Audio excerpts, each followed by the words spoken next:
The Tale of the Three Sisters, adapted from the Harry Potter series. There were once three sisters who were travelling along a lonely, winding road at dawn.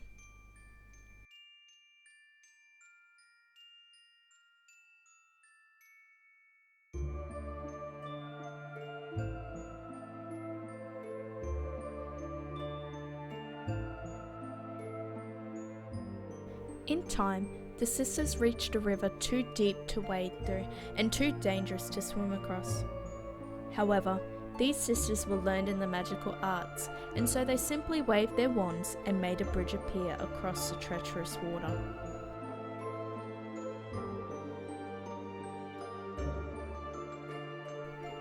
They were halfway across it when they found their path blocked by Death.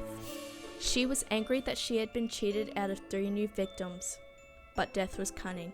She pretended to congratulate them upon their magic and said each had earned a prize for evading her. So the oldest sister asked for a wand more powerful than any in existence, a wand worthy of a wizard who had conquered Death. The second sister decided that she wanted to humiliate Death further and asked for the power to recall others from death. The youngest sister was humble, and she did not trust Death. So she asked for something that would enable her to go forth from that place without being followed by Death.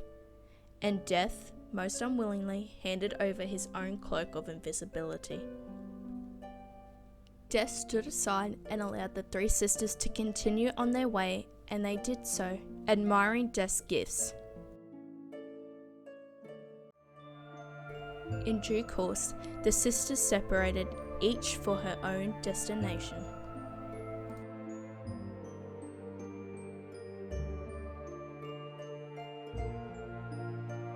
The first sister travelled on for a week, reaching a distant village where she sought out a fellow wizard with whom she had had a quarrel.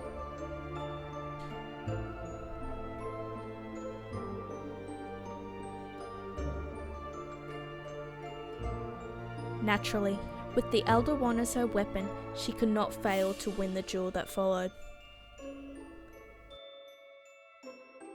Leaving her enemy dead upon the floor, she boasted loudly of the powerful wand she had snatched from Death herself, and how it made her invincible.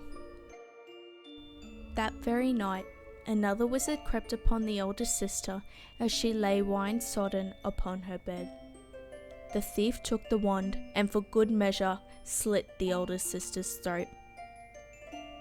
And so, Death took the first sister for her own. Meanwhile, the second sister journeyed to her home, where she lived alone. Here she took out the stone that had the power to recall the dead, and turned it thrice in her hand. To her amazement and her delight, the figure of the man she had once hoped to marry before his untimely death appeared at once before her. Yet he was sad and cold. Though he had returned to the mortal world, he did not truly belong there and suffered.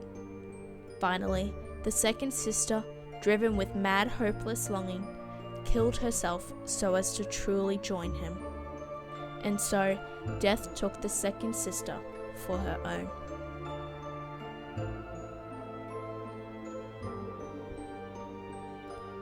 But though Death searched for the third sister for many years, she was never able to find her.